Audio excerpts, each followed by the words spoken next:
काय ते गोव्याचं हॉटेल, काय ती झाडी, काय ते समुद्र, काय तिथली माणसं. बाबा बाबा बाबा, डोक्यातूनच जाई नाही राव. सारखं गोवा गोवाच आठवते, असं वाटतं गोव्याला परत जाऊयात. तरी सगळं असंच होतंय, कारण की आत्ताच गोव्यावरच्या ट्रिपवरून आलेलो आहे आणि सारखं तेच तेच आठवण येते. कारण काय होतं की आपलं जे शेड्यूल असतं ना ते आपण बनवत असतो आणि अचानक एखाद्या वेळेस ट्रिपला जातो, मध्ये सगळं शेड्यूल डिस्टर्ब होतं आणि त्या ट्रिपच्या आठवणीतून आणि त्याच्यातून बाहेर यायला 1-2 दिवस जातात. ते मी परवाच गोव्यावरून आलोय आणि अजूनही त्याच धुंदीत आहे. गोवा गोवा गोवा, कसं मस्त एन्जॉय लाईफ, ते सगळं सगळं चालू होतं. पण म्हटलं आता बाहेर झालं, थोडं याच्यातून बाहेर येऊयात, कारण खूप झालं आता गोवा. आता बघायचं कामाकडे बघा जरा, आता काहीतरी काम करूयात. पण नाही, शेवटी मन तिकडंच त्या गोव्याकडेच जातं. आणि तिथलं जे हॉटेल होतं, नीलम रिसॉर्ट्स म्हणून होतं हॉटेल, त्या हॉटेल आणि ती रूम जी होती ना, बस तेच आठवतंय सारखं. ते हॉटेल इथं बघा कपाट आहे, त्याच्यामध्ये तुम्ही शूज तुमचं काय असेल ते मटेरियल ठेवू शकता. इकडे बघू शकता या कपाटात गोदरेजचं लॉकर पण दिलं आहे त्यांनी. काय तुम्हाला महत्त्वाचं ठेवायचं असेल तर ते पण ठेवू शकता. कॉफीचे पॅकेट वगैरे आहेत. अमूल डेअरी क्रीम, हे काय काय माहिती हो. बघा हे कप तुम्हाला इथेच कॉफी करण्यासाठी आहे, दिलं आहे. त्यानंतर छोटासा फ्रीज विथ पाणी बॉटल्स हे आहे. आणि इकडं बघू शकता ही अशी रूम. इकडे बेड आहे, इकडे खुर्च्या आहेत. आता मी सध्या टॅब मांडला, थोडं काम करत होतो, म्हटलं थोडं बघावं कामाचं, ते केलं. आणि आता असंच हे बघा इकडे टेबल लॅम्प, आपण जे मूवीमध्ये पाहतो ना तसे लॅम्प वगैरे आहेत. आणि हा पुढचा व्ह्यू तुम्हाला दाखवतो मी, थांबा. हे बघा असा हा व्ह्यू.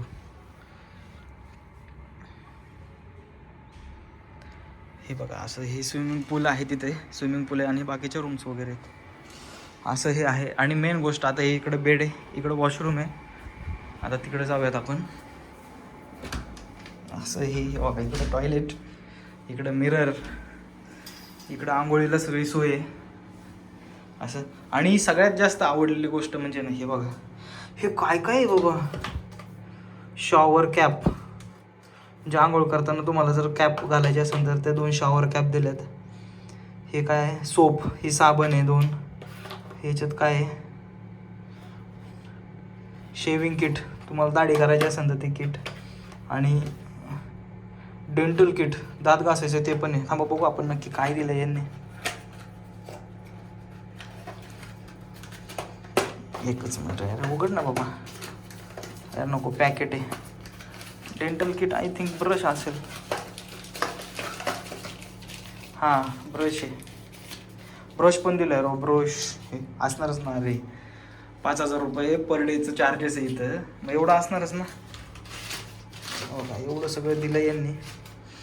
असा हा आपला आजचा स्टे असणार आहे. अशी ही गोव्याची रूम आणि हे सगळं आणखीन माझ्या डोक्यातच आहे आणि त्याच्यामुळे थोडं कामावरती लक्ष लागत नाही आहे. मग तेच चालू आहे आणखीन.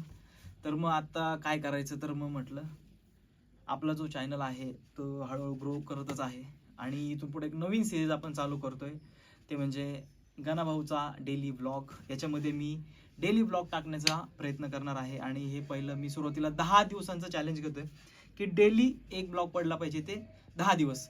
कारण घ्यायला तर मी 30 दिवसाचं पण चॅलेंज घेऊ शकतो, पण ते पूर्णच होत नाही, काय करणार ना. कारण याच्या आधी खूप चॅलेंज घेतले पण ते थोडे फेल झाले. मग माझं स्पोर्ट्स बाईकचं चॅलेंज असेल ते पण फेल गेलं. त्याच्यानंतर पुस्तक वाचण्याचं चॅलेंज होतं, ते फेल गेलं. म्हणून मग आता काय ठरवलं की थोडं छोट्यापासून सुरुवात करूया. म्हणून मग 10 दिवसांचं चॅलेंज आहे की मला डेली एक ब्लॉग टाकायचा आहे.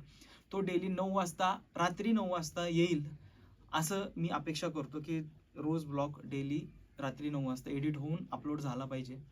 तर चला मग आता सुरुवात करूयात आता. तर सगळ्यात पहिल्यांदा मला आता हा जो स्टुडिओ आहे मागे पाहताय तुम्ही, तो मला सगळं नीट करायचा आहे. थांबा मी तुम्हाला दाखवतो स्टुडिओ.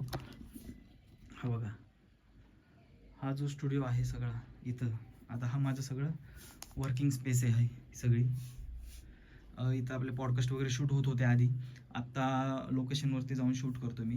थोडं अपग्रेड करायचं आहे, पण मला ह्या लोकेशनला नको असं वाटतंय, थोडं लोकेशनसाठीच थांबलो आहे.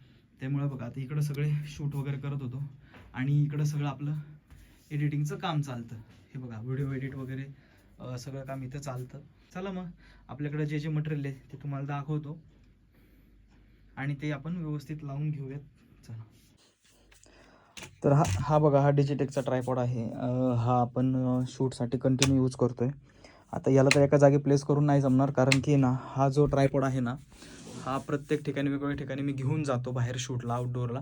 तर पहिले गिम्बल वगैरे बघूयात. माझी कॅमेऱ्याची बॅग तुम्हाला दाखवतो पहिले. चला, ही बघा, ही कॅमेऱ्याची बॅग येतं अशी.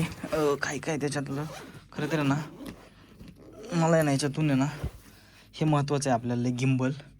खरं तर हे डेली बेसिसवरती आपल्याला आता कंटिन्यू लागणार आहे. बघा ना कसं आखडून बसल्या का झालं ना का माणूस, कसा आखडतो तसं. चला उठा साहेब, लय काम आहेत आपल्याला आता, रोज काम आहे. हे बघा आता इथं हा झाला उघडला गिम्बल. आता याच्यावरती माउंट वगैरे करून आपल्याला सगळं व्यवस्थित. हे एक आहे, याचं माउंट कुठं गेलं, जे मोबाईलला कनेक्ट होतं ते. दोनच गोष्टी आहेत. हाय ॲक्च्युली हे काय होतं की फोनला लावल्यानंतर आहे ना, ते फोनलाच लागून राहतं माझ्याकडून. हे असं इथं चिटकवलं ना की ते असं लागून राहतं. मी तसंच मोबाईल वापरतो. मग ते तसंच बाहेर कुठे हरवण्याची शक्यता असते माझ्याकडून. त्याच्यामुळे ते कधी कधी सापडत पण नाही. पण आता ठेवत जाईल व्यवस्थित, आता डेली यूज करायचं आहे आपल्याला. तर असं हे आखडलेलं गिम्बल जे आहे ते बाहेर काढले.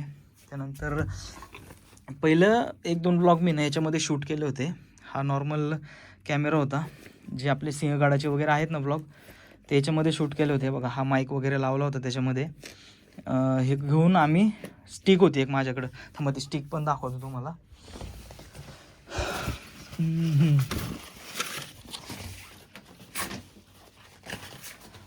हे बघा, ही स्टिक होती.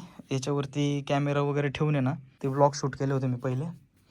तर त्या स्टिकला कसं स्टँड नाही आहे, ते तुम्ही ना हातात घेऊन आहे ना, हातात असं घेऊन ते तुम्ही करू शकता शूट त्याच्यामध्ये. तर आता त्याची गरज नाही आपल्याकडं. आता शूटसाठी वेगळा फोन आहे, आयफोन आहे आणि गिम्बल आहे, याच्यावरती शूट करायचं आहे. आपण काय करतो आहे, नवीन सिरीज चालू करतो आहे गणाभाऊचा डेली ब्लॉग. हा डेली ब्लॉग नंबर 1 आहे. तर आता हा ब्लॉग तुम्हाला कसा वाटला हे कमेंटद्वारे नक्की कळवा. आणि गणेशजी जाधव या चॅनलला सबस्क्राईब करायला विसरू नका. खरं तर खूप धन्यवाद तुमचे की 10,000 सबस्क्रायबर्स आपले कंप्लीट झालेले आहेत. आणि अशीच ग्रोथ आपण पुढे पुढे करूयात. चला, डे 1 ब्लॉग कसा वाटला नक्की सांगा.